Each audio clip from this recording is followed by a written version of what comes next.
শহরে সর্বত্র আলোচনা হচ্ছে যে ইউজারশিপ জুলেখার মোকাবেলায় জেলখানা বেছে নিয়েছে, বিশ্বাসের খেয়ানত করেনি। বলেছিল যে তার মালিকের প্রতি আনুগত্য প্রকাশ না করার কারণেই জেলে এসেছে, কিন্তু ফরমান কি সেটা তো বলেনি। তাহলে তার জেলখানায় আসার কারণটা এটাই?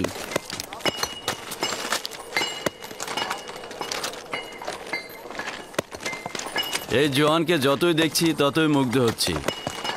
কেন জানি না, তাকে দিনের পর দিন পছন্দ করার মাত্রাটা বেড়েই চলেছে। শহর থেকে যেসব খবর শুনেছি, অসংখ্য সুন্দরীর কামনা বাসনার পাত্র সে, কিন্তু একজনের প্রতিও তার নজর নেই। খোদাগান তোমার হেফাজত করো ইউজারশিপ। শুক্রিয়া জানাচ্ছি। যেসব খোদার নিজেদের হেফাজত দরকার, সে অন্যদের কি করে হেফাজত করবে?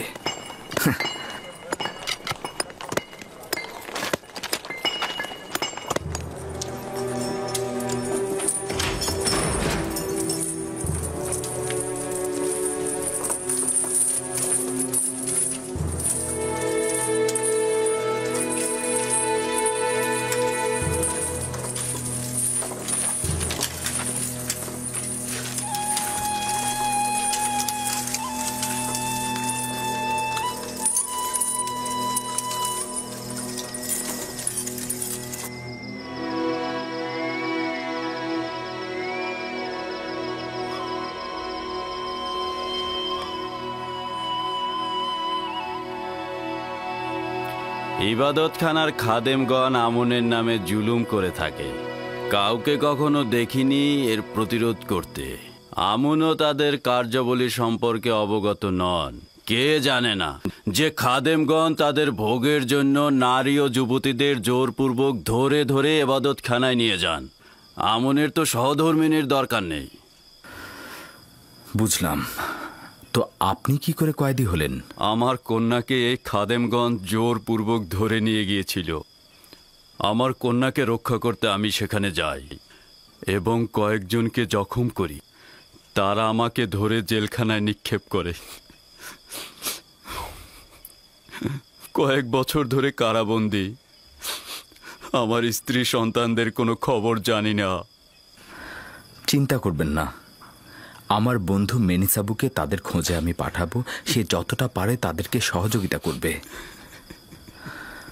জীবনের তিক্ততা ও তীব্র যাতনাকে মিষ্টি মধুর হাদিয়া মনে করুন, আর ওটা দ্বারাই নিজের অস্তিত্বকে আলোকিত করুন, পরিষ্কার ও জ্যোতির্ময় করে তুলুন।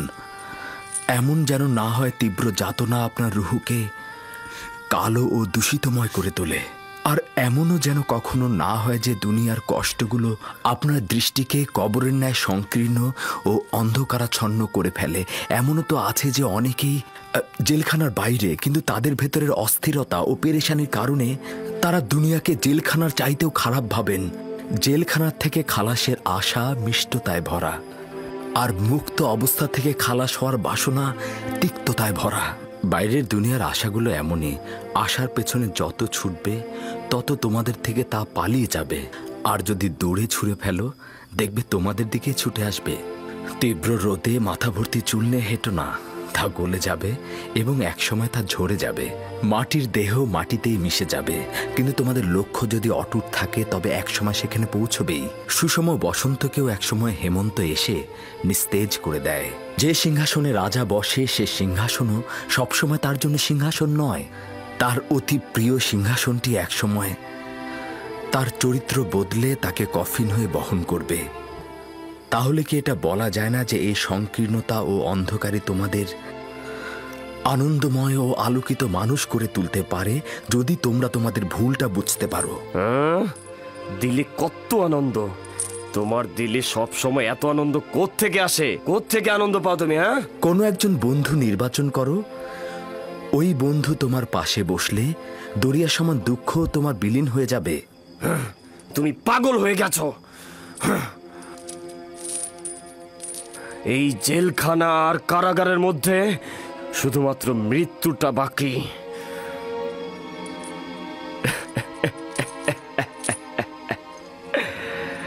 না মরেও মরার মতো সব। আর তুমি ওই মৃত লোকগুলোকে পুরস্কারের লোভ দেখাচ্ছ। শুনুন প্রিয়গণ, প্রত্যেকের বন্ধু সেই যে তাকে পূজা অর্চনা করে, আর যে মৃত বন্ধুকে পূজা করে তার ভাগ্যে আহাজারি ও দাফনের কাপড় ছাড়া আর কিছুই জুটবে না। আর যে জীবিত বন্ধুর ইবাদত করে তার জন্য জেলখানার কুঠরি, মরুভূমি বা বাগানের মধ্যে কোনো পার্থক্য নেই। ইউজারসিফ, তোমাকে একটা সওয়াল করতে পারবো? কোন বন্ধুর কাছ থেকে এত আনন্দ ফুর্তি পেলে? হ্যাঁ, সেই বন্ধু যে আমাকে কখনো ভোলে না, সবসময় আমার কিনারায় হাজির থাকে এবং আমার সকল হাল হাকিকাতে পরামর্শদাতা তিনি। ইউজারসিফ কখনোই মৃত পাথর বা কাঠের ইবাদত করে না।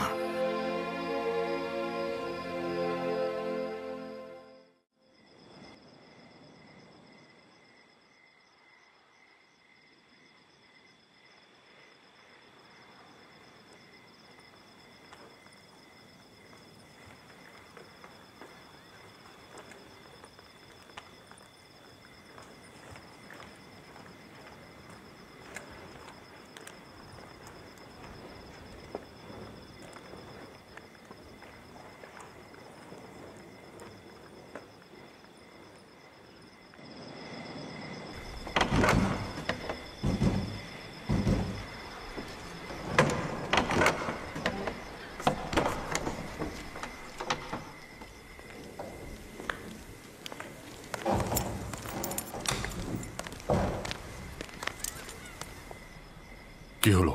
তার কোনো খোঁজ পেয়েছো তুমি? মনে হচ্ছে এক ফোঁটা জল ছিল মাটিতে মিশে গেল। সর্বত্র খুঁজেছি কিন্তু কোথাও তাকে খুঁজে পাইনি। না, যদি কিমুনি বন্দি হয় তো আমাদের কাজ লাঠি উঠে যাবে।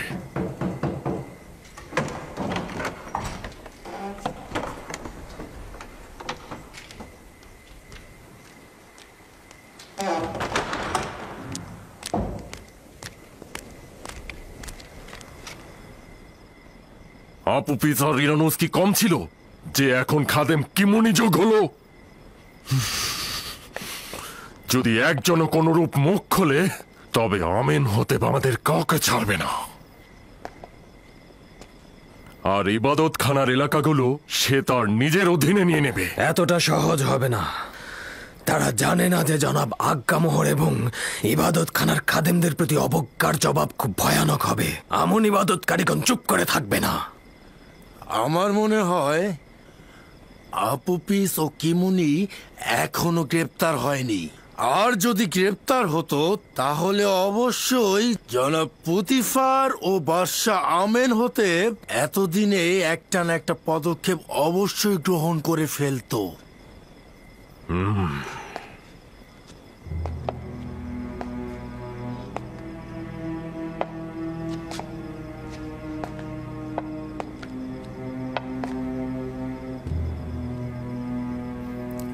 আমরা অবশ্যই নিরাশ হব না। তোমাদের অনুসন্ধান অব্যাহত রাখো। যদি খুঁজে পাও খবর দেবে, দেখব কি আঞ্জাম দেয়া যায়। তুমিও আমুনের সৈন্যদের প্রস্তুত করো। যদি হামলার বিষয়ে তারা সিদ্ধান্ত নিয়ে থাকে তাহলে পাল্টা জবাবটাও দিয়ে দেব।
এই থাম, আরে থাম।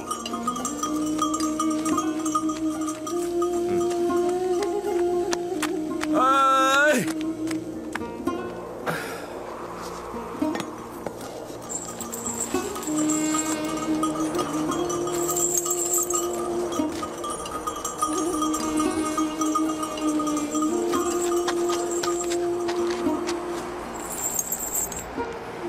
কি হয়েছে?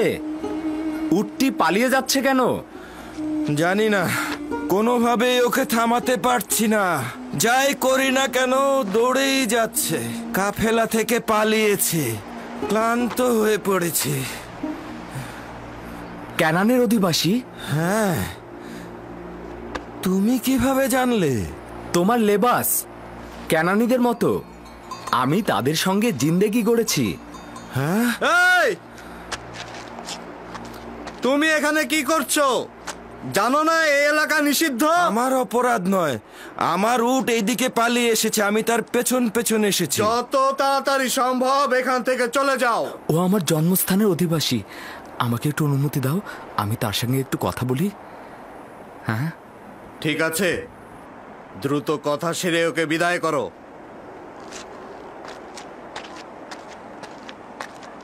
তাহলে সত্যি তুমি ক্যানানি? হ্যাঁ। তুমি কে, আর এখানে কি করছো? সে অনেক কথা। আচ্ছা, তুমি কি ক্যানানের গণ্যমান্য মানুষদেরকে চেনো? চিনি তো, ইয়াকুব নবী, ইয়াকুব ইবনে ইসহাক ইবনে ইব্রাহিম। আমি শুনেছি তার পরিপূর্ণ 12টি শাখা ছিল। ছিল, কিন্তু একটি শাখা বিচ্ছিন্ন হয়ে গেছে।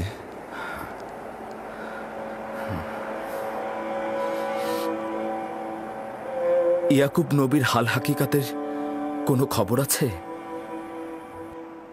শুনেছি যে অব্যাহত বিরহে আক্রান্ত, ছোট্ট একটি কুঁড়ে ঘর তৈরি করে সবকিছু ত্যাগ করেছে এবং ওই বিচ্ছিন্ন শাখার জন্য অবিরাম কেঁদেই চলেছে। তুমি কেন কান্না করছো? যদি ক্যানানের ওই অন্তর্জালের দগ্ধ বৃদ্ধের সাথে তোমার আবার দেখা হয়, বলবে পরিত্যক্ত এক জেলখানা সেই জওয়ানের পয়গম রয়েছে। বলবে একজন কয়েদি বলেছে, যখনই তোমার বিরহ বিচ্ছেদের সহ্য ক্ষমতা শেষ সীমানায় পৌঁছবে, তখন তার অনুনয়ের হাত যেন তার প্রিয় বন্ধুর দরবারে উত্তোলন করে। পিতার কাছ থেকে দূরে থাকা সে বিদেশ বিভূয় সন্তানের জন্য যেন তিনি দোয়া করেন। তুমি কে? নিজের নাম ঠিকানা তো বলো। আমি অক্ষম, বলার অনুমতি নেই।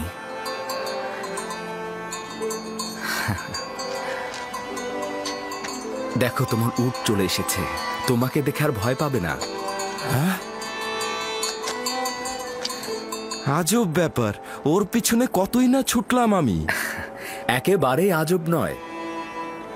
এই পৃথিবীতে সবাই তার মালিকের কাছে একদিন ফিরে যায় এবং অভীষ্ট লক্ষ্যে পৌঁছায়। তার মানে এই উট ইচ্ছে করেই আমাকে এখানে এনেছে? অদ্ভুত তো। কাফেলা আমার জন্য অপেক্ষা করছে। খোদা হাফেজ। খোদা হাফেজ।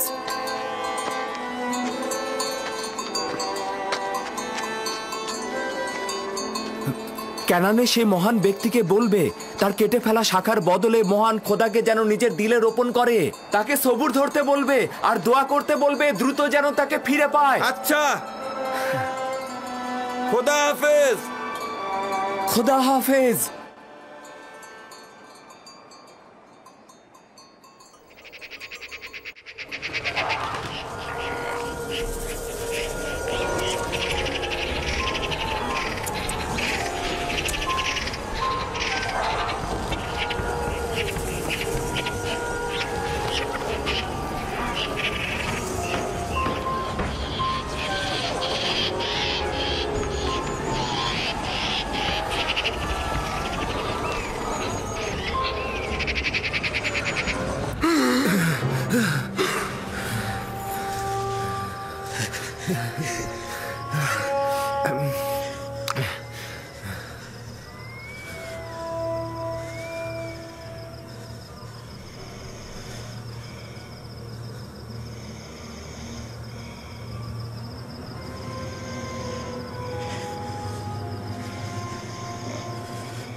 ইরানুস, ইরানুস, ইরানুস, ওঠো।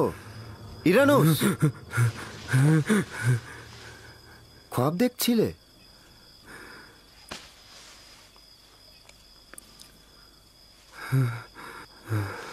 আজব খ্বাব ছিল।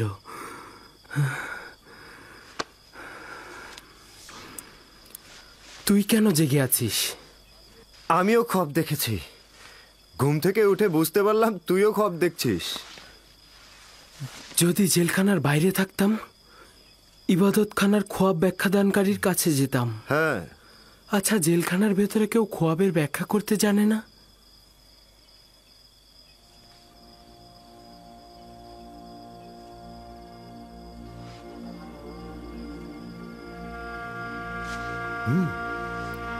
ইউজারশিপ? হ্যাঁ। এখন গভীর রাত, ভোরে ভোরে। ইউজারশিপ যদি ভোরবেলা খনিতে যায়? কারাগার পরিষ্কার পরিচ্ছন্নের জন্য কিদামিন কালকে কারাবন্দীদের ছুটি দিয়েছে। তাহলে আমিও ঘুমাই।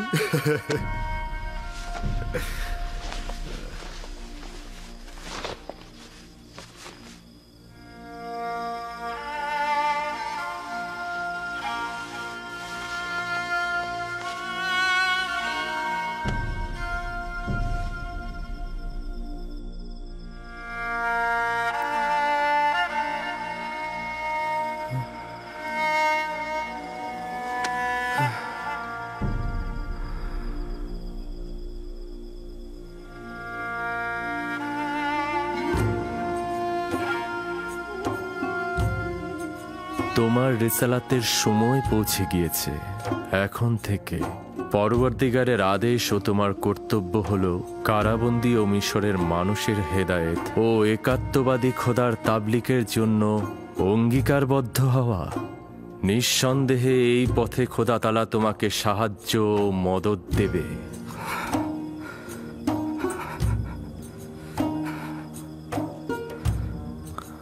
খোদা তাআলা তোমাকে নিজের জন্য নির্বাচন করেছে এবং খ্বাবের ব্যাখ্যা প্রদানের যোগ্যতা দিয়েছে, এবং তোমার কারণে অফুরন্ত নিয়ামক ইয়াকুবের পরিবারের উপর মঞ্জুর করা হয়েছে, যেরূপ ভাবে তোমার পিতাকে ইসহাক ও ইব্রাহিম নবীকে নিয়ামক প্রদান করা হয়েছে এবং ইমামতের জায়গা ও বেলায়েতের অনুগ্রহ দান করেছে। তোমার রেসালাতের সময় পৌঁছে গেছে। তোমার রেসালাতের সময় পৌঁছে গেছে। তোমার রেসালাতের সময় পৌঁছে গেছে।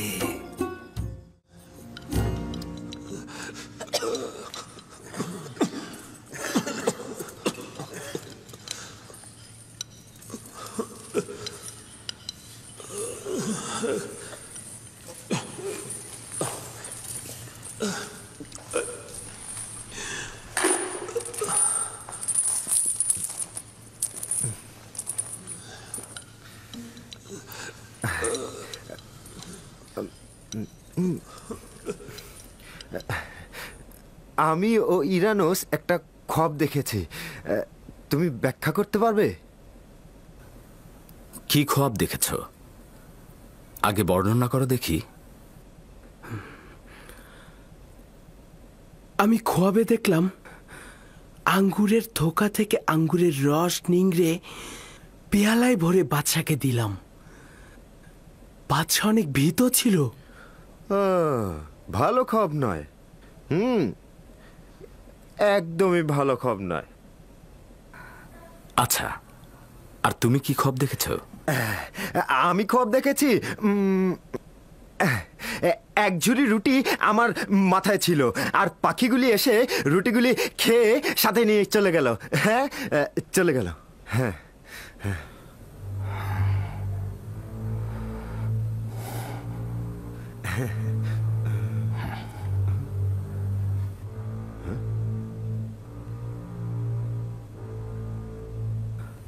আমার এই খোয়াবের ব্যাখ্যা যদি তোমাদের জন্য ক্ষতিকারক হয় তবুও তোমরা কবুল করবে?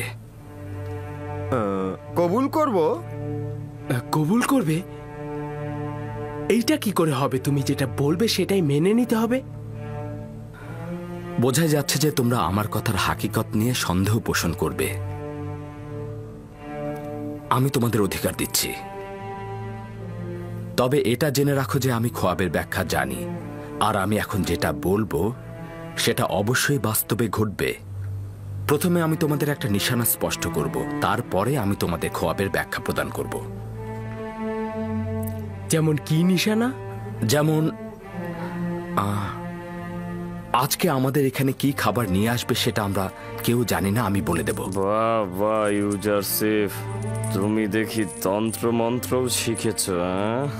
কখনোই নয়, আমি জাদুবিদ্যা জাদুশাস্ত্র দিয়ে খোয়াবের ব্যাখ্যা শিখিনি।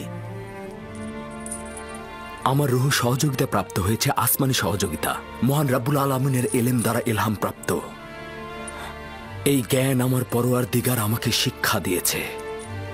তুমি যে খোদাকে উদ্দেশ্য করে বলছো সে মিশরের মহান আমন খোদা নয় তো? তার মানে আত্মাহীন পাথর কি খোয়াবের ব্যাখ্যা ও হাকিকাত সম্পর্কে জানে? হ্যাঁ। আমি সকল কুফরি জাতিকে পরিত্যাগ করেছি, কারণ হলো তারা একাত্মবাদী খোদায় ঈমান আনেনি। তারা তো পূর্ব থেকেই কাফের, তাতে আনুগত্য আনার প্রশ্নই আসে না। আজকের খাবার হলো মাছ, রুটি আর গমের বিরিয়ানি, সঙ্গে কিছু খোরমা।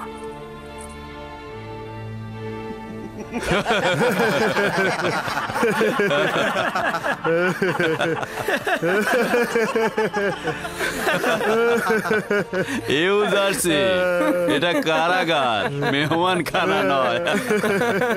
কয়েদিখানা এই খাবার? আমি তো স্বপ্নেও এই খাবার দেখিনি। এই খাবার শুধুমাত্র বিলাসবহুল জলসায় শরাবের সাথে খেয়ে থাকে, জাবিরা জেলখানায় নয়।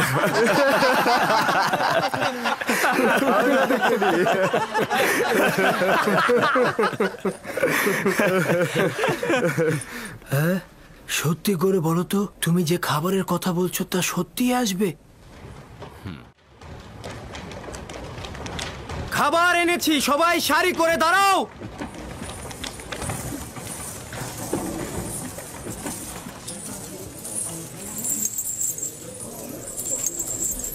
আজকের খোরাক কি? যদি বলি তাহলে তো বিশ্বাস করবে না। মাছ আর রুটি, গমের বিরিয়ানি আর খোরমা। তুমি কি করে জানলে? এই খাবার তো এখনই নিয়ে আসা হলো।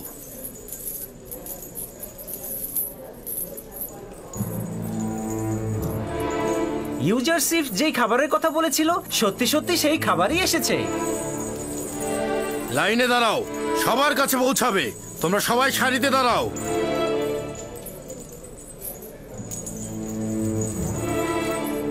কারাগারের জন্য এই খাবার? এই খাবার বানু জুলেখার নির্দেশে এখানে আনা হয়েছে।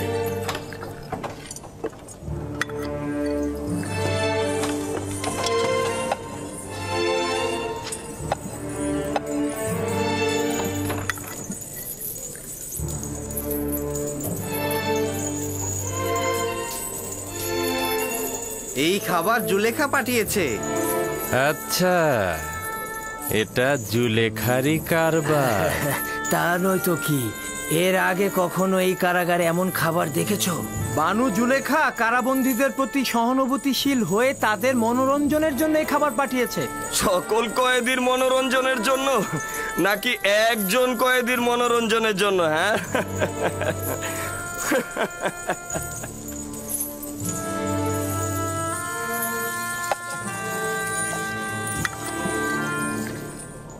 এখন তো আর ইউজারশিপের খোয়াবের ব্যাখ্যা অস্বীকার করতে পারবো না। নিঃসন্দেহে তুমি যা বলবে সেটাই ঘটবে। ইউজারশিপ, তুমি তো আমাদের সাথেই বসা ছিলে, কি করে জানলে আজ এই খাবার দেবে?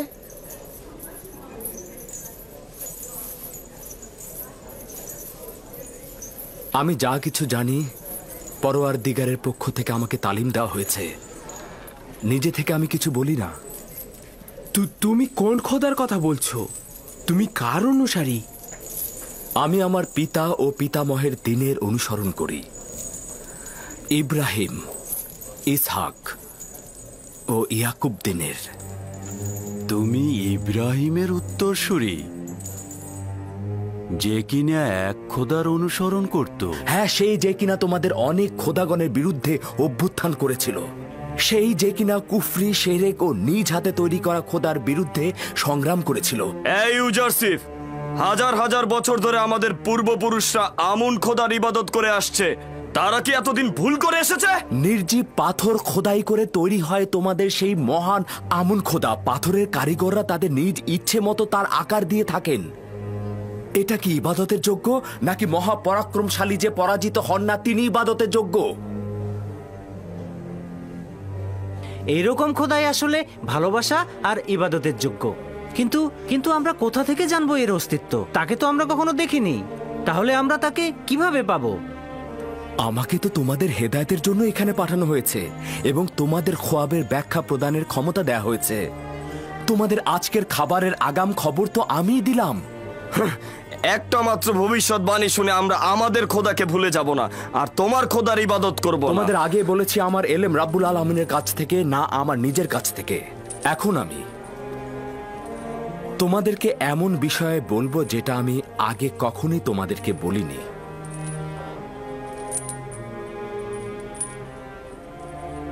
আমার পিতা ইয়াকুব নবী, আমি ইব্রাহিম, ইসহাক ও ইয়াকুবের উত্তরসূরি। এনাদের পর আমি একাত্মবাদী খোদার একজন প্রতিনিধি।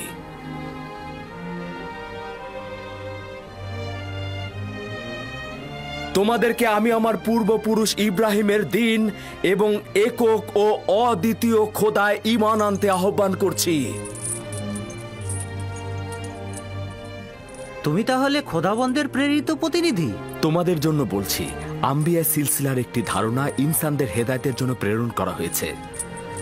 আমার পূর্বে হজরত আদম, হজরত নূহ, হজরত ইব্রাহিম, হজরত ইসহাক ও হজরত ইয়াকুব ছিলেন। অতঃপর আমি। এরপরে আরো অনেক পয়গম্বর আসবে এবং আখেরিনী আম্বিয়া হজরত ইব্রাহিমের সিলসিলা থেকে আসবে। এবং জেলখানায় একজন পয়গম্বর? জেলখানা খোদার সম্পত্তি এবং আমি খোদার নবী এবং তোমরা খোদার বান্দা। তো জেলখানার ভেতরে আর জেলখানার বাইরে কি পার্থক্য রয়েছে?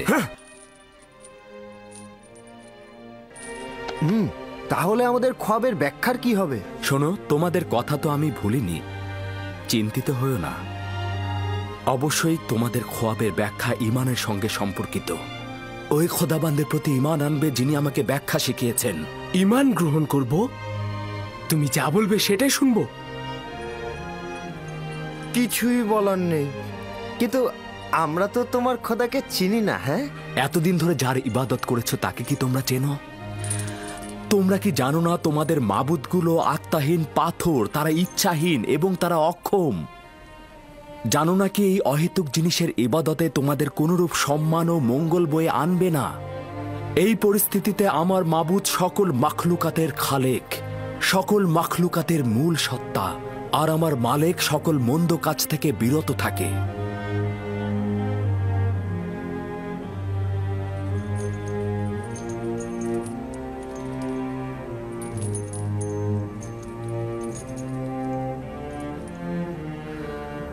আচ্ছা আপুপিস ও ইরানুস, তোমরা তো জবাব দিলে না।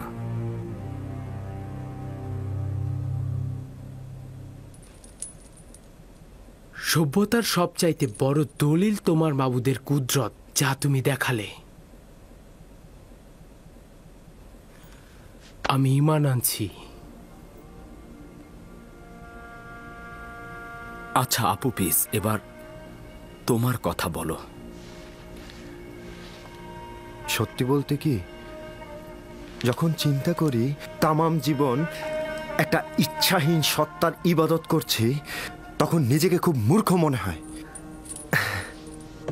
সন্দেহ নেই যে তোমার খোদা আমাদের খোদার থেকে উত্তম। আমিও ইউরেনাসের মতো তোমার খোদায় ঈমান আনলাম। যদিও তোমার খোদাকে সরাসরি দেখা যায় না, তবুও তোমার খোদা আমাদের খোদার চাইতে অনেক উত্তম। কেননা আমাদের খোদা আমাদের পরিস্থিতি লক্ষ্য করেন না।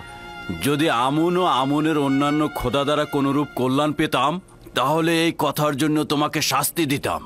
কিন্তু এখন আমি বলছি, যদি তোমার খোদা তোমার মতোই মেহেরবান হয়, তাহলে আমি তাকে তোমার মতোই ভালোবাসবো। সত্যি বলছি।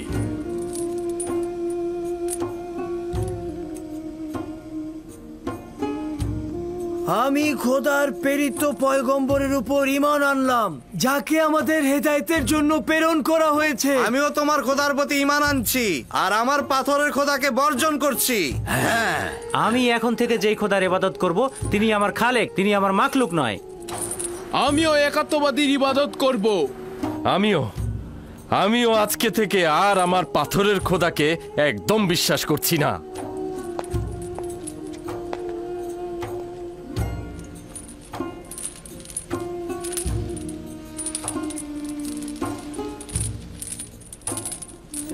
এখন তাহলে সকলে আমার সঙ্গে বলো,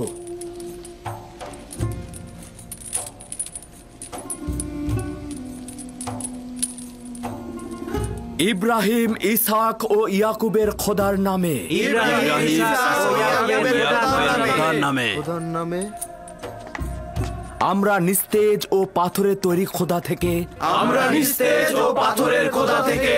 এবং জমিনের সকল খোদাগণকে বর্জন করছি এবং একাত্মবাদী খোদার প্রতি ঈমান আনছি।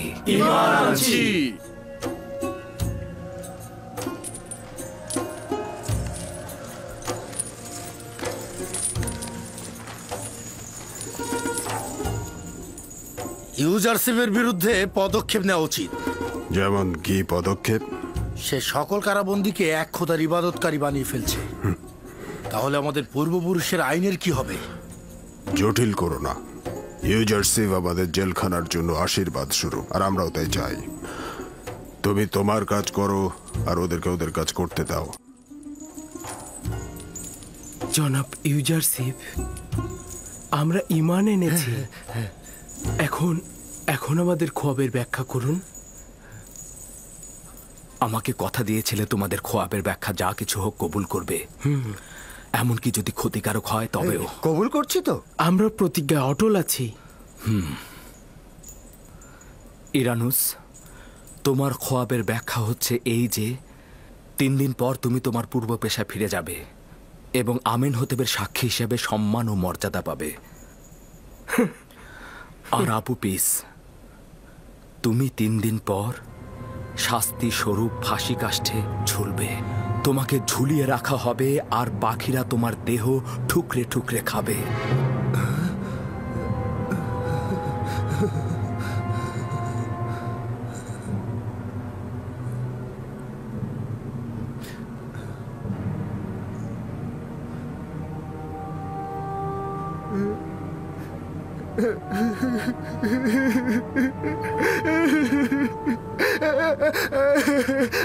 আমি তো খব দেখিনি, আমি তো খব দেখিনি। যখন দেখলাম ইরানুস খব দেখছে, তখন আমি তাকে মিথ্যা বললাম। আমি তো কোনো খবই দেখিনি।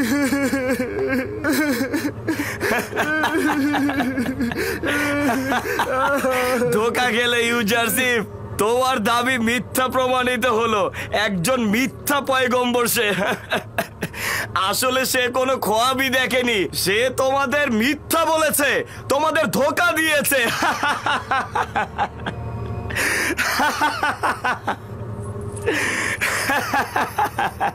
আফসোস যদি তোমার কথা সত্য হতো, কিন্তু আমি যা কিছু বলেছি তাকদীরের কলবে লেখা হয়ে গেছে, আর নিঃসন্দেহে এটাই সংঘটিত হবে।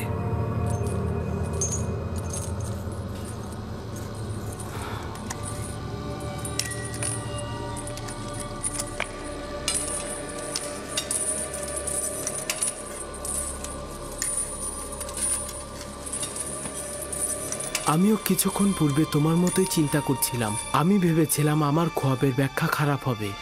আমি তো প্রায় নিরাশই হয়ে গিয়েছিলাম। কিন্তু ইরানুস, আমি তো আশাবাদী ছিলাম, ভেবেছিলাম পাখিদের খাবার বিতরণটা উত্তম কাজ। কিন্তু কিন্তু অনুমান করছি ইউজারশিপ সঠিক বলছে। সত্যি বলতে আমুনের খাদেমগণ আমার সাথে বেইমানি করেছে। তাদের কথাতেই তো আমি আমেনহোতেবকে হত্যা করতে চেয়েছিলাম। এর জন্যই আমার শাস্তি পাওয়া উচিত। মৃত্যুদণ্ড হবে আমার। ইরানুস, তার মানে কি খাদেমগণ আমাকে সাহায্য করবে না? যদি ইউজারশিপের ব্যাখ্যা সঠিক হয়,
আজ্ঞামোহর ও পাদে আমুনকে যতটা বেশি ফুসরাত দেব, তারা নিজেদের সৈন্য সমাবেশ আরো বেশি বৃদ্ধি করবে এবং মুশকিল ততটা বাড়বে।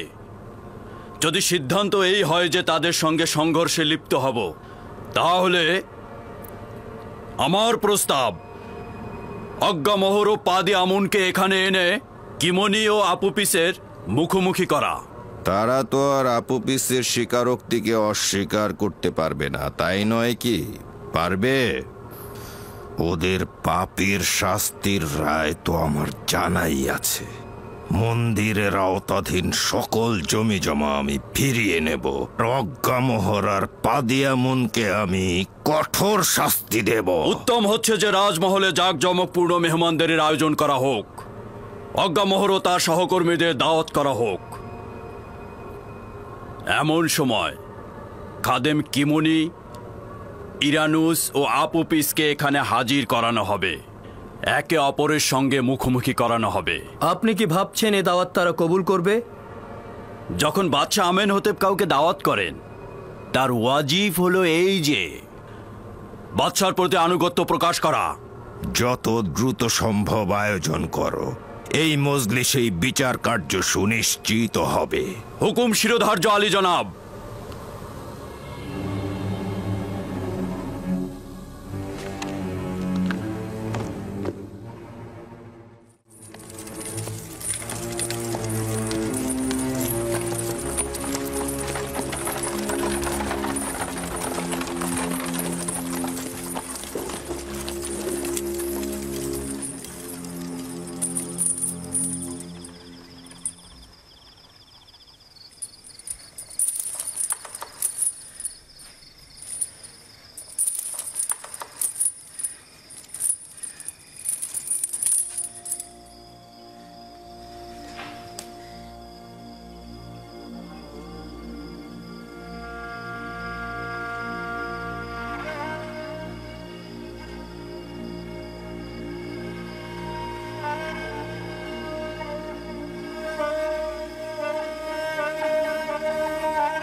কি হয়েছে? মৃত্যু একটি সাধারণ আদেশ, সবার জন্য একটি সাধারণ ঘটনা। দেরিতে বা আগে সবারই মৃত্যু ঘটবে। আজ হয়তো তোমার, আগামীতে আমার, অন্যদিন হয়তো অন্য কারো একই ঘটনা ঘটবে। যদি কোনো ইনসান 1000 বছরের আয়ু পেয়েও থাকে, তবুও মৃত্যুর মুখোমুখি হয়ে সে আনন্দিত হয় না। শুধুমাত্র খোদার আম্বিয়াগণই মৃত্যুকে স্বাগতম জানায়। আমি তোমাকে যেরূপ মৃত্যুর আগাম খবর দিয়েছি, তেমনি একটি পুরস্কারেরও খবর দিচ্ছি এখন। মৃত্যুর পূর্বে তোমার ঈমান আনয়ন একটি বড় ধরনের সৌভাগ্য ও নিয়ামত। তুমি দুনিয়া ত্যাগ করলে পরওয়ারদিগার তোমার কবরে রহমত ও আরাম প্রদান করবে। তুমি তো পরকালে নিয়ামত প্রাপ্ত হবে। যাকে ফাঁসিতে ঝুলিয়ে মৃত্যুদণ্ড দেওয়া হয় তাকে মমি করা হয় না, আর পশ্চিমে মৃতদের দেশেও পাঠানো হয় না। আর এর কারণেই আমি মরার পরেও শান্তি পাবো না। আমি একেবারেই ধ্বংস হয়ে যাব। কে বলেছে কবরে আরাম রয়েছে? একক খোদার ইবাদতকারী তুমি ভ্রান্ত ধারণা লালন করো না। তোমার খোদা সকল জাহানের মালিক, দুনিয়া ও আখেরাতের সমস্ত কার্যাবলী তার হাতেই। আপুপিস, তুমি যেখানে মৃত্যু বরণ করো না কেন, খোদা তালার কাছে আমি তোমার বেহেশতের জন্য সুপারিশ করব, এবং একই সাথে তোমার প্রতি তার রহমতের জন্যও। আমি ইরানুসের জন্য যতটাই চিন্তিত, তোমার জন্য ততটা চিন্তিত নই। কেন কেন আমার জন্য চিন্তিত? আমার জানের পরে কি আবারও বিপদ আসবে? না, তোমার রুহু বিপদে আছে। আপুপিস এবং তুমি এক খোদা ঈমান আনার কারণে অতীতের সকল গুনাহ থেকে মুক্ত হয়ে গেছো, কিন্তু ইরানুস তো দুনিয়াতে থাকবে। আবার হয়তো পাপের অন্ধকারে সে ডুবে যাবে, এবং মৃত্যুর সময় হয়তো পাহাড় সমান গুনাহ নিয়ে সে মৃত্যুবরণ করবে। কিন্তু আপুপিস তো পাক পবিত্র রুহ নিয়ে পরওয়ারদিগারের সঙ্গে মোলাকাত করবে। অবশ্যই সতর্ক থাকা উচিত যে ঈমানের বীজ বপন করা খুবই সহজ, কিন্তু তার রক্ষণাবেক্ষণ খুবই কঠিন। ইরানুস, আমার হাল হাকিকত দিন দিন ভিন্ন রূপ ধারণ করছে। ওর প্রতি দরদ আমার আস্তে আস্তে বেড়েই চলেছে। সবার কাছে আমি হাসি ঠাট্টার প্রতীকে পরিণত হচ্ছি, অথচ আমার কলবে অবিরাম শামশিরের আঘাত এবং দিলের হাহাকার ধ্বনি কেউ শুনতে পাচ্ছে না, কেউ না। আস্তে বলুন বানু, আপনি কি চাইছেন সকলে শুনুক?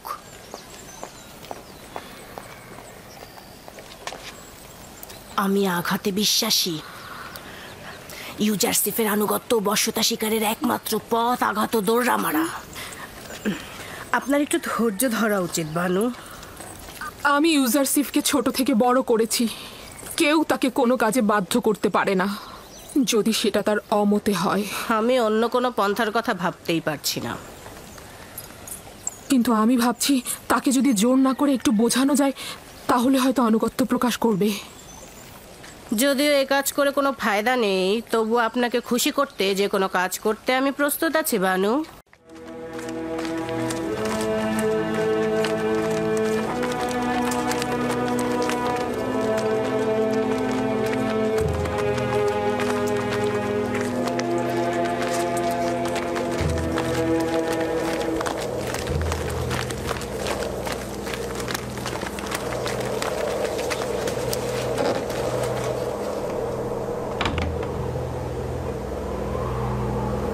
দরুদ বানু জুলেখা।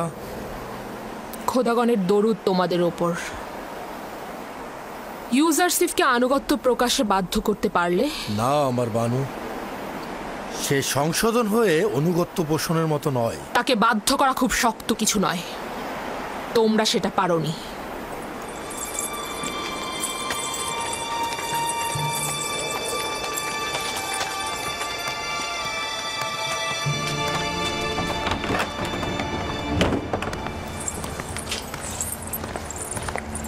আমি এই এব্রানি গোলামকে জেলখানায় পাঠিয়েছি তাকে শাস্তি দেওয়ার জন্য। ওকে এখানে পাঠিয়েছি যাতে সে কল পরিয়ে ক্ষুধার্ত অবস্থায় রাখা হয়। আর তোমরা তাকে আজাদ দিয়ে রেখেছো। মহান বানু, এমন কাউকে লোহার বেড়ি পরানো হয় যে পালাতে চায়, কিন্তু ইউজারশিপ তো পালাতে ইচ্ছুক নয়। তাকেই ক্ষুধার্ত অবস্থায় রাখবো যার ক্ষুধার জ্বালা আছে। কই, ইউজারশিপে তো ক্ষুধার জ্বালা নেই। তাকেই দৌড়রা মারবো যে এখানে অপরাধ করে, কিন্তু ইউজারশিপের তো কোনো অপরাধ নেই। তাহলে হাকিকত রয়েছে যে ইউজারশিপ তোমাদের সকলের মন জয় করে ফেলেছে। আমার স্বীকার করতে দ্বিধা নেই, কথাটা সত্যি। যে কেউ তার আচরণ আর ব্যবহারে মুগ্ধ হয়ে তার অনুরাগী হয়ে উঠতে পারে, এতে দোষের কিছু নেই। আমি চাইছি কারিমামা ইউজারশিপের সাথে কথা বলুক, তাকে ওখানে পৌঁছে দিন। প্রহরী, ইউজারশিপকে মোলাকাতের জন্য নিয়ে আসা হোক।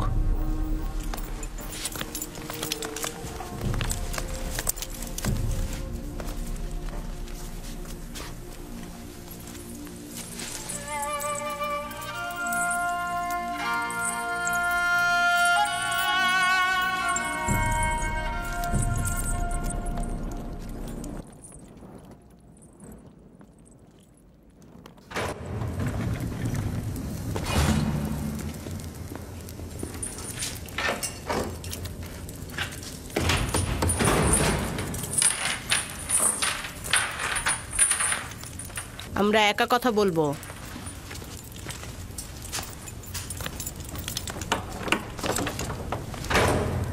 আবার কি হলো কারিমামা?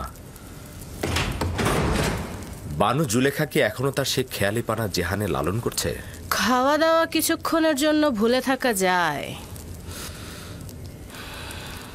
কিন্তু তোমার স্মৃতি সে ভুলতে পারবে না। আমার দিলে এখনো তার জন্য তীব্র জ্বলন রয়েছে। আফসোস সে এখনো সেই প্রবঞ্চনা থেকে দূরে সরে যায়নি এবং বিবেকের অনুসারী হয়নি। ইশক আর বিবেক, সে আশেক নয়, আর কামনা বাসনাকে ইশক ভেবে ভুল করো না।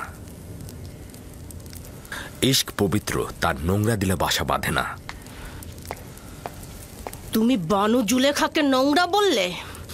খোদার কসম, যদি অনুমতি থাকতো তাহলে তোমাকে আঘাতে জর্জরিত করে আনুগত্য প্রকাশ করাতাম, কিন্তু কি করব, বানু জুলেখা এতে বাধা সৃষ্টি করে। তিনি ভালো করেই জানেন যে ইউজারশিপ আনুগত্য প্রকাশ করার মতো নয়, আর সে কারণে তিনি আপনাকে অনুমতি দিচ্ছেন না। আমি বানু জুলেখাকে ভালোবাসি, তার উদ্দেশ্য সফলের জন্য সব করব, সেটা কামনা বাসনা হলেও অথবা হোক সেটা ইশক। আমি তোমাকে স্বাধীন দেখতে চাই না, কিন্তু বানু জুলেখা চান। আমি বানুর জন্য এখানে এসেছি, যেন তোমাকে মুক্ত হওয়ার পথ দেখাতে পারি। আপনি জুলেখাকে কতখানি ভালোবাসেন?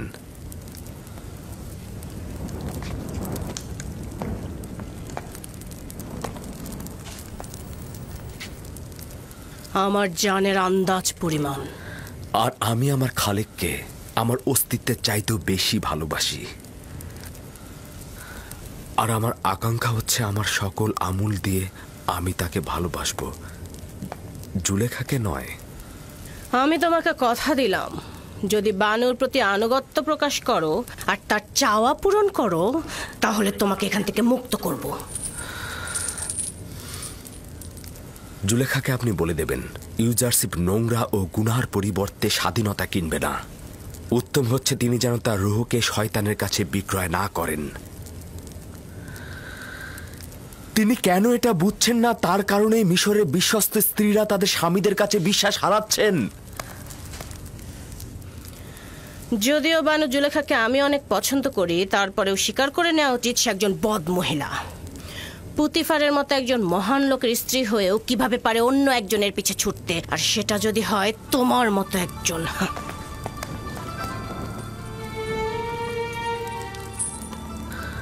যদি জুলেখা মাবুদের সৌন্দর্য ও হাকিকত বুঝত, তবে ইউজারশিপের ন্যায় তুচ্ছ একজনের পেছনে দিল নিয়ে ছুটত না।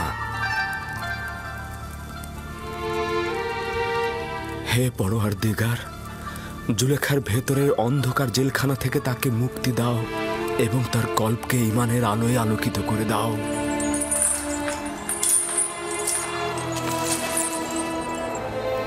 সে যতদিন না আমার আনুগত্য প্রকাশ করবে সে বন্দী থাকবে। ইউজারশিপ যতদিন না পর্যন্ত কানের উল্টো দিক দেখছে ততদিন পর্যন্ত বন্দী থাকবে। রওনা হও।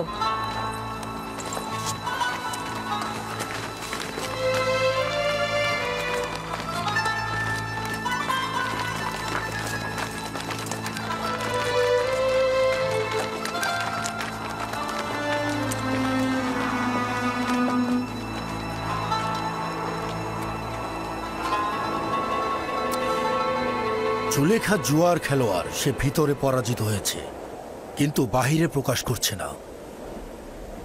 সে নিজের হৃদয়কে পাথরের মতো দেখাতে চাচ্ছে কিন্তু পারছে না।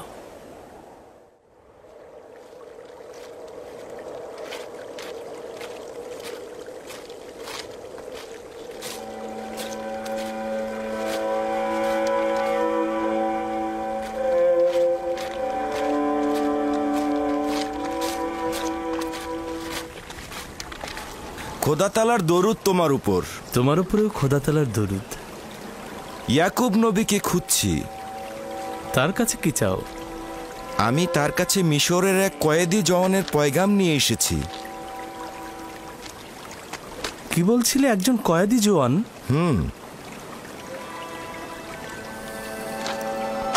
আমার সঙ্গে এসো।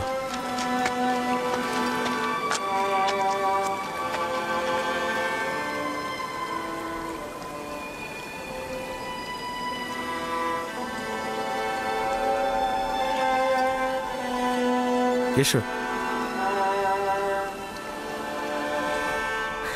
সে দেখতে কেমন ছিল? লম্বায় কতখানি ছিল? তার বয়স কত ছিল? দীর্ঘদেহী ছিল, আর বয়স তো 30-32 হবে। দেখতে নিশ্চয় সুদর্শন ছিল। তার নাম কি ছিল? তার নাম তো ইউসুফ ছিল, তাই না? তার নাম সওয়াল করেছিলাম, কিন্তু বলল যে নাম বলতে অপারগ সে।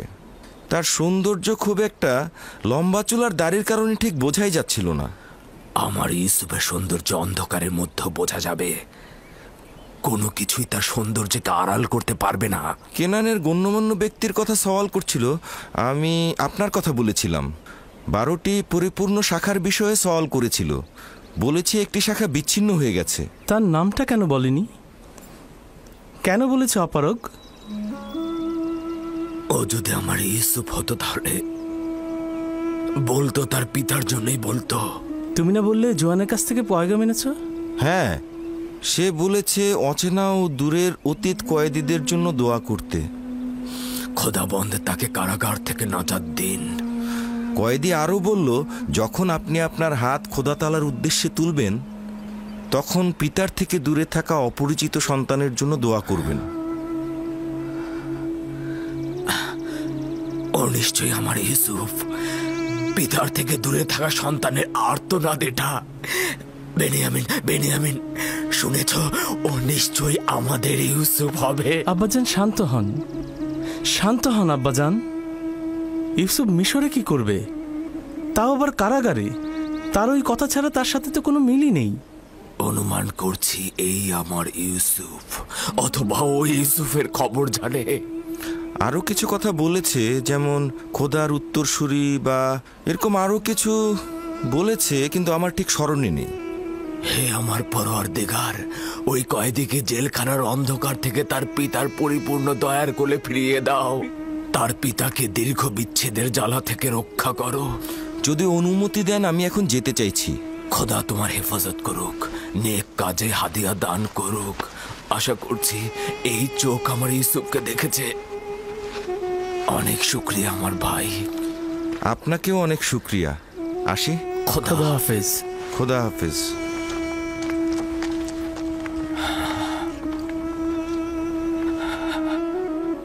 আলী জনাব, সেনাপতি কক্রব।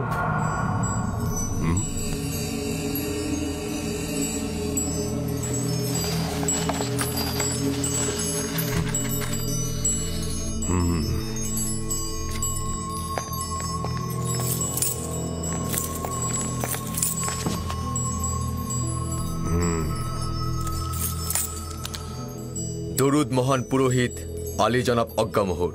মিশরের মহান খোদাবান্দেগার বাদশাহ তৃতীয় আমেনহোতেপ মহান খাদেম আজ্ঞামোহরকে এক জাঁকজমকপূর্ণ অনুষ্ঠানে যাবার জন্য আমন্ত্রণ করেছেন। এটা রাজমহলের বৃহত্তম মিলনায়তনে অনুষ্ঠিত হবে। আশা করা যাচ্ছে যে জনাব আজ্ঞামোহর এখানে সশরীরে উপস্থিত হয়ে অনুষ্ঠানকে অলংকৃত করবেন।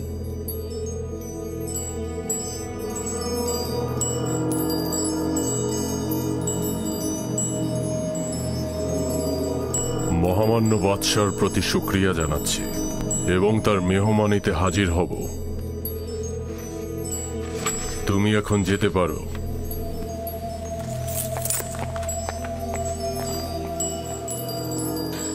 এটা নিশ্চয়ই আমাদেরকে আটকানোর কোনো ফাঁদ। কেন রাজি হলেন?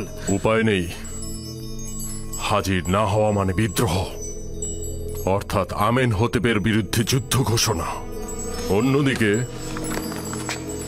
আপুপিসকে নিয়ে যদি কোনো ঘটনা ঘটে যায় তাহলে আমরা উস্কানিদাতা হিসেবে পরিচিত হব এবং তার জন্য অপরাধী হয়ে যাব, গ্রেফতারও হতে পারি। যদি এই মেহমানদারি ফাঁদ ও ষড়যন্ত্র হয়ে থাকে তাহলে কি হবে? পাদিয়ামনের উচিত হবে তার সিপাহীদের আদেশ দেওয়া যেন তারা প্রস্তুত থাকে, বিপদে যেন তারা পদক্ষেপ নিতে পারে। আমরাও শহরের কিছু গণ্যমান্য ব্যক্তিকে ওই মেহমানদারিতে নিয়ে যাব যেন হাজরানে মজলিসের সামনে আমাদের বিরুদ্ধে কোনো পদক্ষেপ না নিতে পারে। এটা ভালো হবে, কারণ আমাদের অসংখ্য অনুসারী রয়েছে। আমেনহোতেপের এত সাহস হবে না যে এই অনুসারীদের মাঝে আজ্ঞামোহরকে অপমান করবে। খুব ভালো, এখন চলে যাও, মেহমানদারির জন্য প্রস্তুত হও।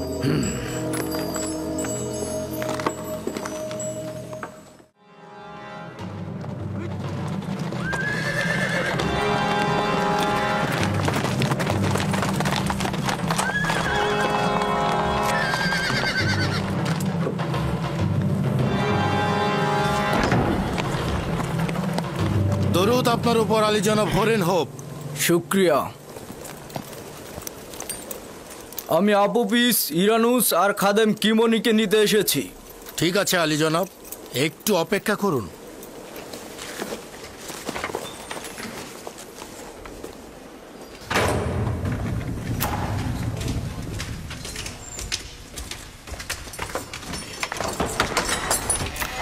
কয়েদি আপুপিস, ইরানুস, যাওয়ার জন্য প্রস্তুত হয়ে নাও। শান্ত হও, শান্ত হও আপুপিস।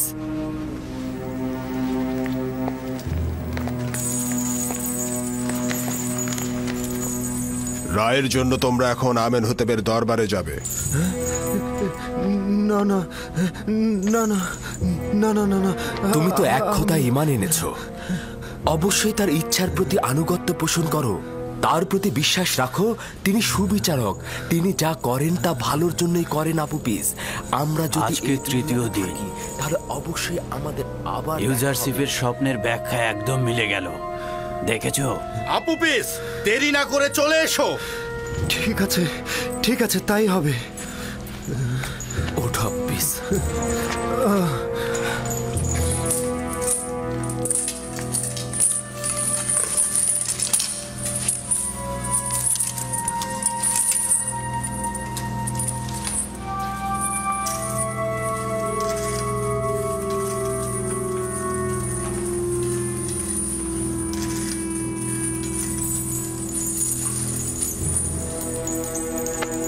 ভয় পেও না, তুমি তোমার খালেকের দিদারে যাচ্ছ।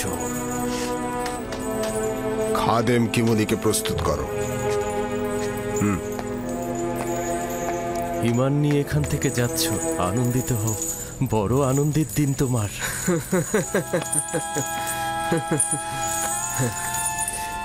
ইউজারশিপ, মেনিসাবুর মতো আমিও তোমার জন্য খাবার ও লেবাস নিয়ে আসবো। আমার জন্য নয়, এই সবার জন্য নিয়ে এসো। ইরানুস, দোয়া করো যেন খোদাবন দ্রুত আজাদ দিয়ে আমাদের জমিনে ফিরিয়ে নেয়। এই আপুফিস, এত খুশি হবার কিছু নেই। ইউজারশিপের ভবিষ্যৎবাণী মিথ্যা, আমি বলছি, আমার কথা মিথ্যা হবে না। যাও।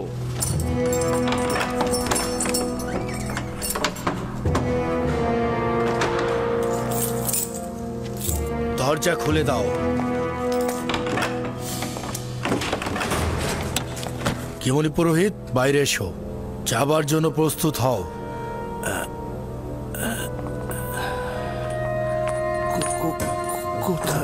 কোথায় যাব আমি?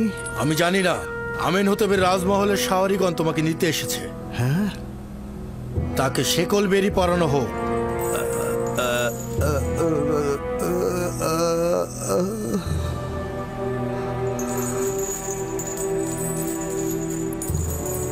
আমি তোমার প্রতি ঈমান এনেছি ইউজারশিপ, এবং চেষ্টা করব সেটা হেফাজত করার।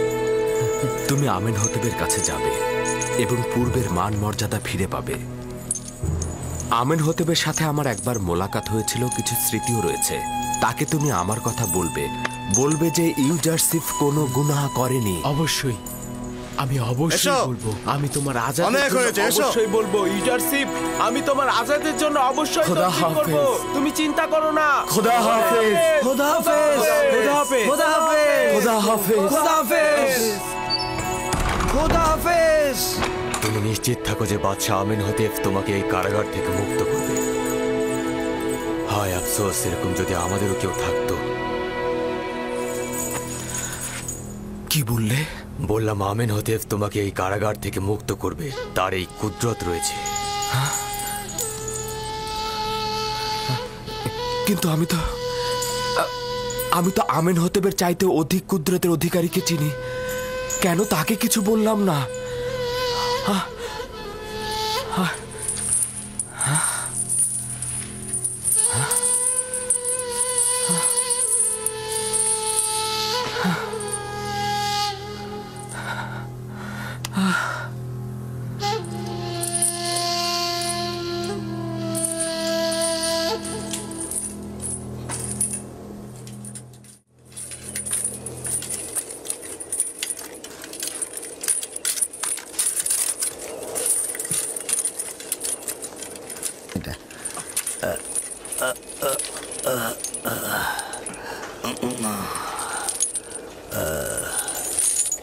জনাব কিমনি, আপনি? হ্যাঁ, আপুপিস, ইরানুস, তোমরা এখানে কি করছো? মিথ্যে অভিনয় একদম করো না। মাসের পর মাস আমরা এই জেলখানায় আটকে আছি, কিন্তু কোনো পুরোহিত আমাদের কোনো খবর নেয়নি। কেন? আমাদের কি আসার কথা ছিল? তোমাদের জেলে আসার সঙ্গে আমাদের কি সম্পর্ক ছিল? হ্যাঁ, তোমরা অনেকেই তোর, তোমাদের জন্য আমরা জেলে এসেছি। আমার এই হাতগুলো যদি বাঁধা না থাকতো, তোমার দাঁতগুলো আমি ভেঙে ফেলতাম, তারপরে বুঝতে কেমন লাগে।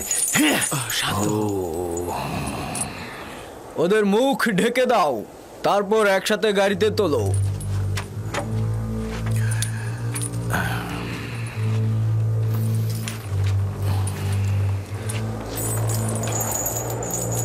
হাত নিচে নামাও, জলদি করো।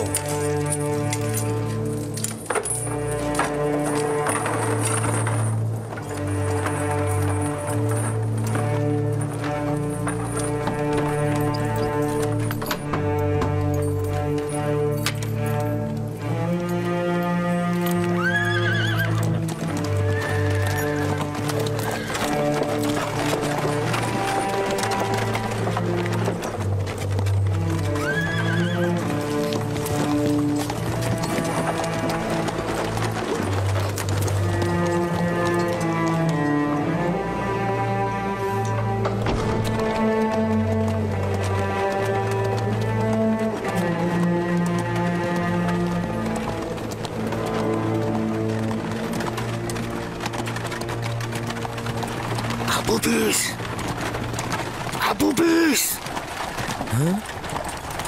এখন পর্যন্ত কিছু বলেছো? আঘাত সহ্য করতে পারিনি, সব বলে দিয়েছি। এটা কি করেছো? তোমার স্ত্রী সন্তানদের কথা একবারও ভাবলে না? দৌড়ার আঘাত যদি তোমার উপরে পড়তো, তাহলে তুমিও সব বলে দিতে। যাই হোক, আমি এ ব্যাপারে কোনো কথা বলতে চাই না। যেটা হওয়ার হয়ে গেছে। এখনো কিছুই হয়নি। এখনো যদি তুমি অস্বীকার করো, তাহলে অন্তত তোমার স্ত্রী সন্তানেরা বেঁচে যাবে। তোমার ভালোর কথা আগে চিন্তা করো। তুমি নিজেই আগে বাঁচো। আপুপিস, মনে রেখো, আমনের খাদেমরা কিন্তু তোমার পরিবারকে ছাড়বে না। কিন্তু পুতিফারও তো ছাড়বে না। বলবে জানের মায়ায় আমি সব স্বীকার করেছি, বলবে আঘাত সহ্য করতে না পেরে আমি সব দোষ স্বীকার করেছি। মুখ বন্ধ করে চুপচাপ বসে থাকো। এই তোমরা কথা বলো না।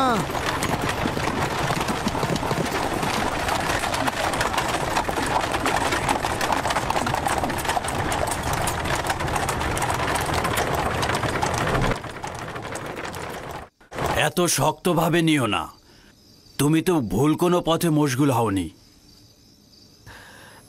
আমার খোদাবন্ত এখানে উপস্থিত ছিলেন, আর আমি ইরানুসকে বললাম আমেনহোতেপ যেন আমাকে নাজাত দেন।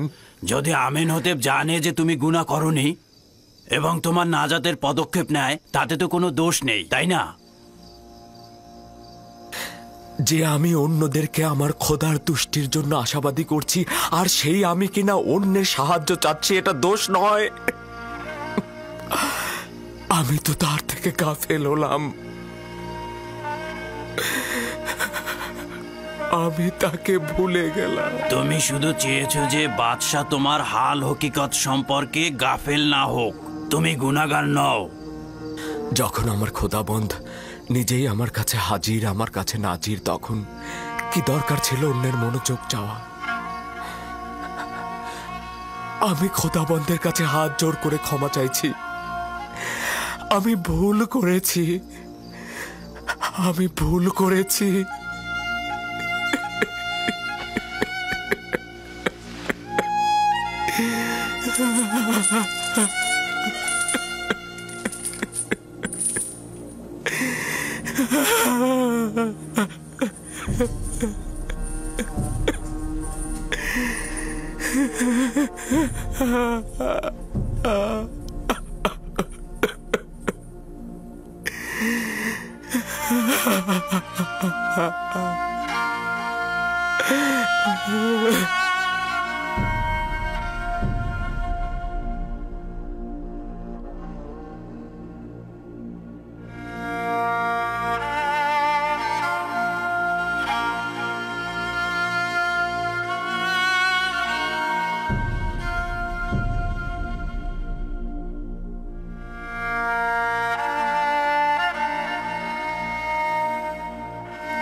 এক খোদা ভিন্ন অন্য কারো কাছে প্রার্থনা করো না। যা কিছু চাও শুধু তার কাছে চাও। একমাত্র প্রত্যক্ষদর্শী এবং সকল ক্ষেত্রে যার উপস্থিতি, তিনি হচ্ছেন উনি। যদি সঙ্গী চাও তাহলে তিনি হচ্ছেন তোমাদের সঙ্গী, তোমাদের অভিভাবক। যদি সংরক্ষক ও প্রহরী চাও তাহলে তিনি তোমাদের তত্ত্বাবধায়ক। যদি নিয়ামত দানকারী চাও তবে তিনি তোমাদের নিয়ামত দানকারী এবং পরওয়ারদিগার। এবং যদি উপদেশ ও নসিহত চাও তবে তিনি তোমাদের উপদেশ দাতা ও উত্তরাধিকারী। যা কিছুই মাখলুকাতের কাছে অন্বেষণ করো তার সবকিছুই একজনের কাছে রক্ষিত। আফসোস, খোদা ভিন্ন যদি অন্য কারো কাছে হস্ত উত্তোলন করো তাহলে অগণিত মাখলুকাত অপমানিত হবে। যদি কাল বা পরশু কিয়ামতের দিন খোদাবন্ধ ইনসাফ সহ জাহের হন তাহলে তো অসংখ্য পর্দা ছিন্ন ভিন্ন হয়ে যাবে যদি তিনি ইনসাফ সহকারে সৃষ্টির দিকে নজর দেন। যদি কিয়ামতের দিন খোদা তাআলা মুসলিমের আর্তনাদ শোনেন তাহলে অসংখ্য গুনাহগার আমির ওমরা পাপী তাপী বন্দী হয়ে যাবে। অতএব আখিরাতের সফরের জন্য রসদ সঞ্চয় করো এবং কাল কিয়ামতের জন্য নিজেদের আমলকে সংশোধন করে নাও। ফায়েকের মতো সবাই সফরের জন্য প্রস্তুত হও, কেননা সকলকে এই পথেই যেতে হবে।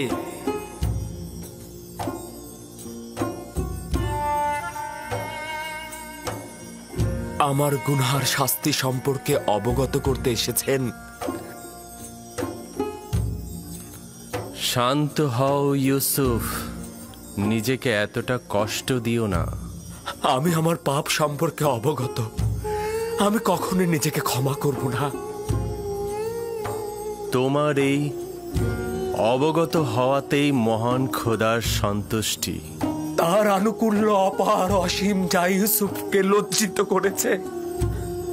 তিনি তো আমাকে আমার প্রিয় পিতা ও অন্যদের চাইতে অধিক ভালোবেসেছিলেন। মহান খোদাবান যার হাতে, সকল কুদরত ও সম্মান তার হাতে। কে আমাকে মিশরের আজিজের রাজমহলে নাজ নিয়ামতে ডুবিয়ে দিয়েছিল? মহান খোদাবানদের হৃদয়ে যে রয়েছে সকল নিয়ামত তার রয়েছে।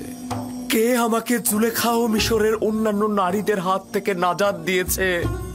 মহান খোদাবান্দ, যিনি মুমিনদেরকে মন্দ ও খারাপ কাজ থেকে ফিরিয়ে নিয়ে আসে। যে খোদা আমাকে এভাবে স্মরণে রাখেন আর আমি কিনা তার উপস্থিতিতেই অন্যকে স্মরণে। ইউসুফের কি এই পাপের জন্য রক্তের অশ্রুপাত করা উচিত নয়? আমার তো বিলাপ করতে করতে বুক ফেটে যাওয়া উচিত। গুনাহ করেছি খোদা, পাপ করেছি আমি প্রায়শ্চিত্ত করতে চাই। যদি ইউসুফ তার নিজের ভুলের জন্য এই রূপ অনুতপ্ত না হতো, একইভাবে মহান খোদার দরবারে আনুগত্য পোষণ না করত, তাহলে খোদার আনুকূল্য থেকে বিচ্যুত হয়ে যেত, নবুয়াতের মাকাম থেকে বিচ্যুত হতো।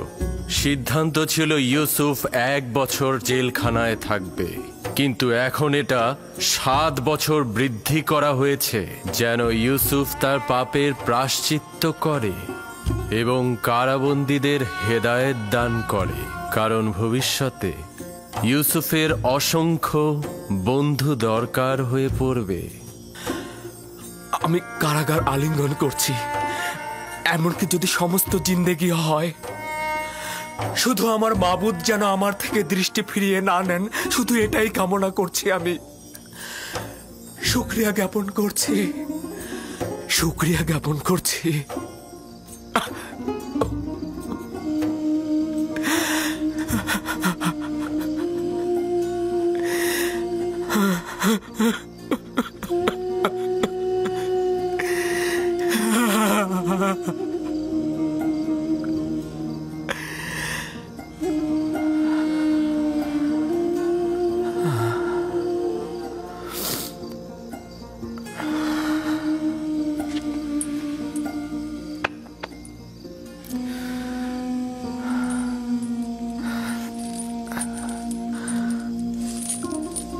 আমি দুঃখিত, তোমাদের ঘুমের ব্যাঘাত ঘটালাম।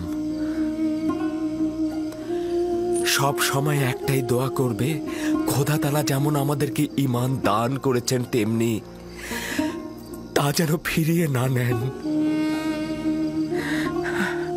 সব সময় বলবে, হে পরওয়ারদিগার, আমাকে হেদায়েতের পর আমার অন্তরকে ধ্বংস ও অন্ধকারে নিক্ষেপ করো না।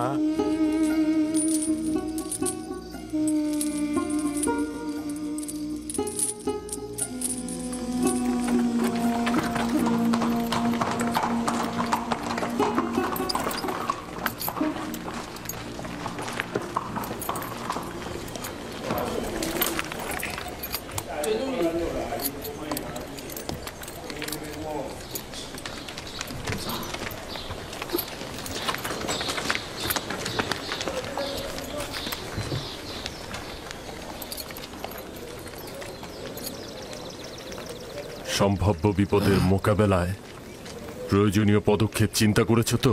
জি আলী জনাব, সিপাহী ও গোলামগণ সশস্ত্র অবস্থায় আছে, আর আমাদের কিছু লোক সাধারণ মানুষের সাথে মিশে আছে। তারা শুধু আদেশের অপেক্ষায় আছে। চেষ্টা করবে নিজেকে সংযত রাখতে, বেহুদা রাগারাগি একদম করবে না।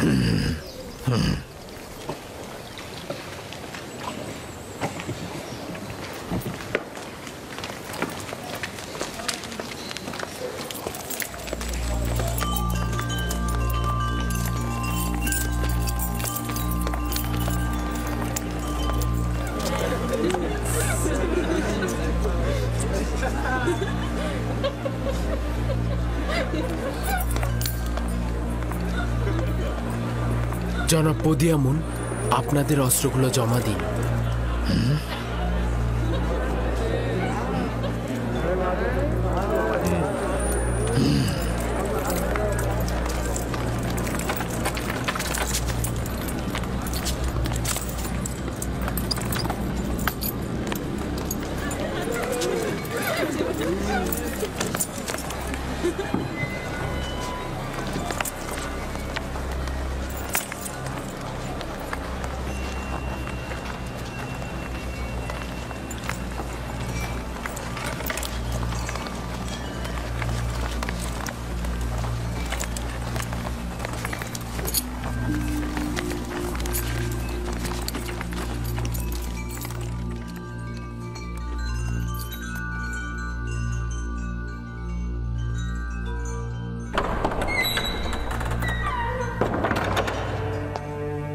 মিশর দেশের মহান বাদশাহ মহান খোদা তৃতীয় আমের হতে প্রবেশ করছেন।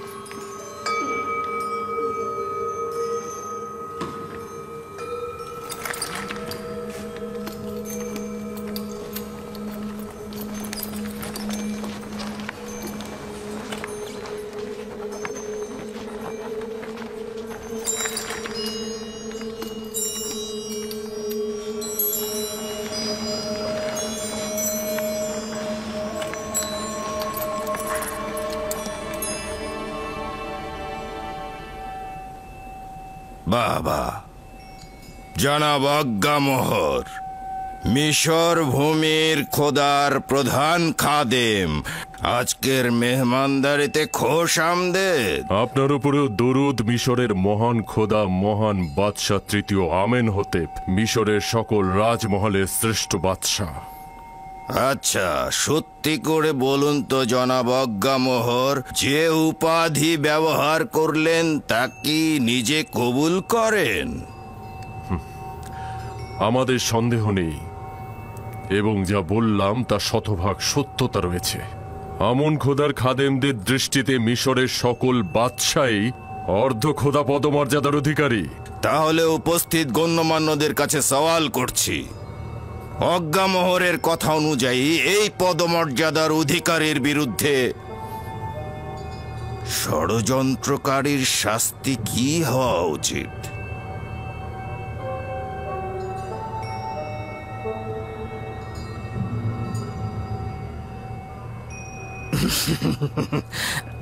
আমার মনে হচ্ছে মহান বাদশাহ, কিছু বদলোকের কুপরামর্শে জনাব অজ্ঞামোহরের প্রতি আপনি সন্দেহ পোষণ করছেন। কিন্তু আপনি নিশ্চিত থাকবেন মহামান্য বাদশাহ, মন্দ কথা বলার লোক আমাদের সাথে আপনার সম্পর্কের কোনরূপ ক্ষতি করতে পারবে না, যতই চেষ্টা করুক না কেন।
আজ মিশরের সম্ভ্রান্ত ও অভিজাত সম্প্রদায়ের সম্মুখে একটি নাটক মঞ্চায়ন হবে, যার মূল বীর অভিনেতাগণ হলেন জনাব আজ্ঞামোহর, পদি আমুন, আপুপিস ও ইরানুস। আচ্ছা জনাব আজ্ঞামোহর, এদেরকে চিনতে পারছেন? জি, যদি আমি ভুল না করে থাকি তারা জনাব আমেন হতেপের দস্তরখানার তত্ত্বাবধায়ক এবং শরাব দানকারী। আচ্ছা, এবাদতখানার সঙ্গে এ দুজনের সম্পর্ক কি, নাকি এখন ওদের কাছ থেকেই শুনতে হবে?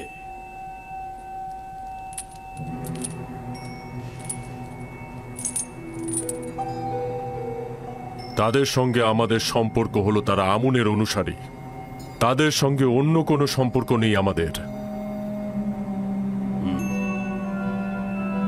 আচ্ছা আপুপিস, তোর কি খবর? জনাব আজ্ঞামোহরের সাথে তোর সম্পর্কের কথা একটু বলবি কি? বল। সত্যি বলছি, আমার সাথে আজ্ঞামোহরে কোনো সম্পর্ক নেই। আমেন হতেবকে হত্যা করার জন্য কার সঙ্গে চুক্তি করেছিলি সেইটা সবার সামনে বল।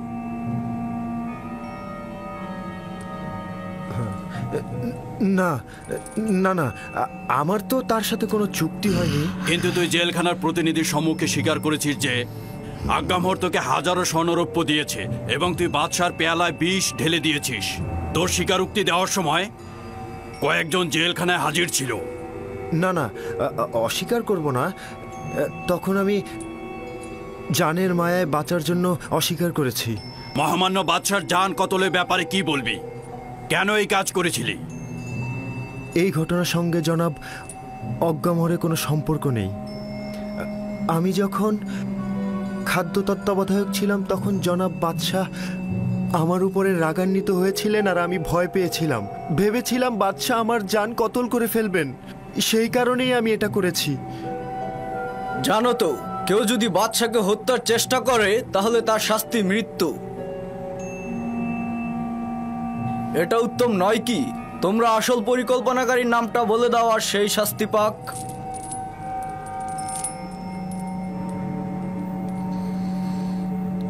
জনাব পুতিফার, কেন জোড়াজুড়ি করে এবাদতখানার খাদেমদেরকে দোষী করতে চাইছেন?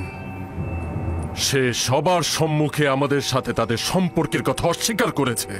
আপনি তাহলে আর কি প্রমাণের অপেক্ষা করছেন?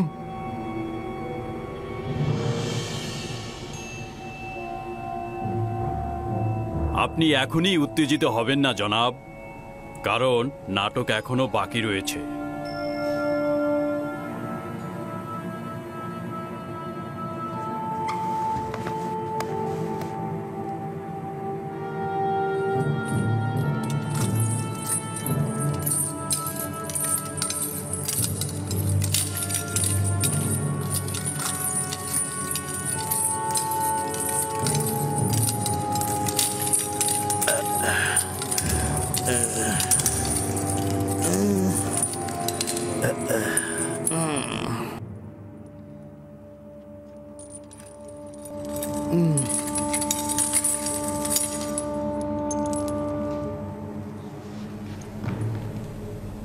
জনাব কিমুনি, তুমি জাভিরা জেলখানার সম্মুখে কি করছিলে এবং আপুপিসের সঙ্গে তোমার কি দরকার ছিল? কোনো দরকার ছিল না জানাবে মালিক।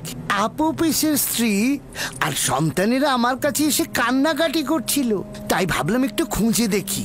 সকল জায়গায় খুঁজতে খুঁজতে যখন জাভিরা কারাগারের সামনে গেলাম, আপনার সৈন্যরা আমাকে গ্রেপ্তার করলো। কিন্তু আপুপিস তো জেলখানায় স্বীকারোক্তি দিয়েছে সে তোমার মাধ্যমে জনাব আজ্ঞামোহরের কাছে গিয়েছিল এবং সেখান থেকে হত্যার নির্দেশ পেয়েছে। আঘাতের দ্বারা স্বীকারোক্তি, এর কি কোনো মূল্য আছে জনাব হরেনহোভ?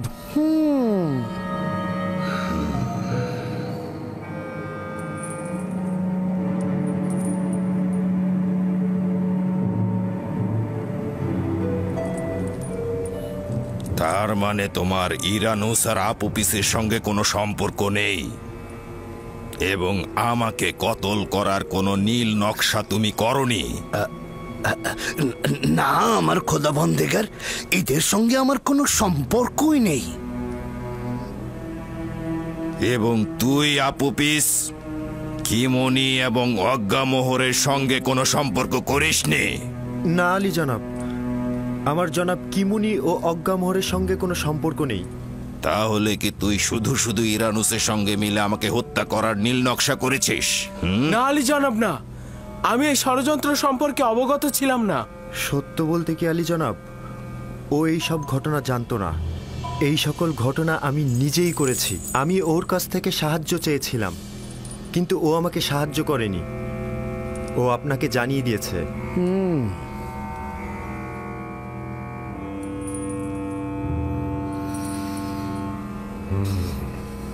আমার চোখের সামনে থেকে দূর হয়ে যা, নইলে লাগাম ছাড়া হয়ে তোকে হত্যার নির্দেশ দেব। সুস্বাদু খানা পিনা গ্রহণ করুন এবং চলে যান। আবারও যদি কোনো ষড়যন্ত্র হয় তাহলে তাকে আমনও রক্ষা করতে পারবে না। চলে যান।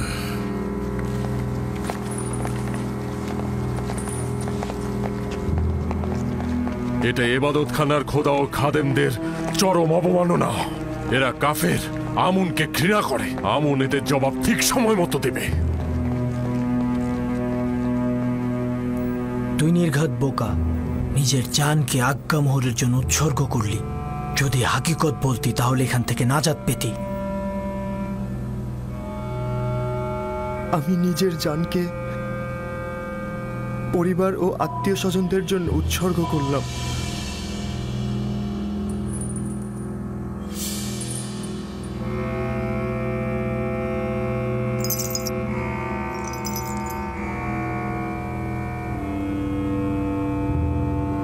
ইরানুস আজাদ পেল, কিন্তু তুই আপুপিস, শাস্তি স্বরূপ আগামীকাল তুই ফাঁসির দড়িতে ঝুলবি। এটা অন্যের জন্য শিক্ষা। আর খাদেম কিমনি, তুমি আপাতত চলে যাও, কিন্তু মনে রেখো তোমাদের ইবাদত খানার পাপ অতি শীঘ্রই উন্মোচিত হবে। তখন তোমরাও আপুপিসের মতো ফাঁসিতে ঝুলবে। নিয়ে যাও।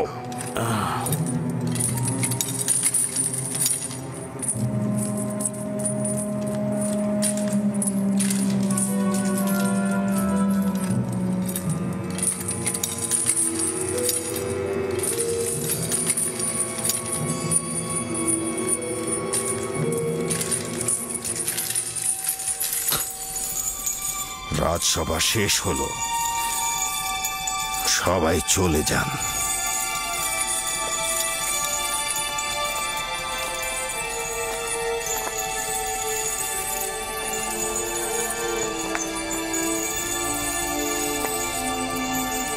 নাটক, দুর্দান্ত একটি নাটক মঞ্চস্থ হলো, আর সবাই দাঁড়িয়ে দাঁড়িয়ে আমেন হোতেবকে অপমানিত হতে দেখলো।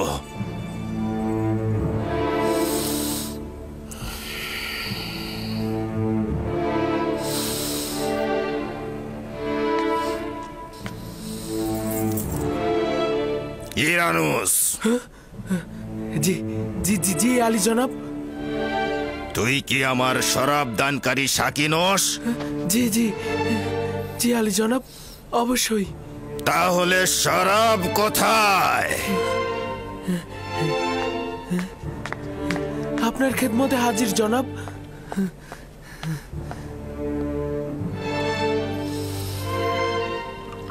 আজ রাতের এই কেলেঙ্কারির দায়ভার তোমার, জনাব পুতিফার। মিশরের প্রধান সেনাপতি শুধুমাত্র তাড়াহুড়ার কারণে একটা সুস্পষ্ট বিষয়কে প্রমাণ করতে পারল না।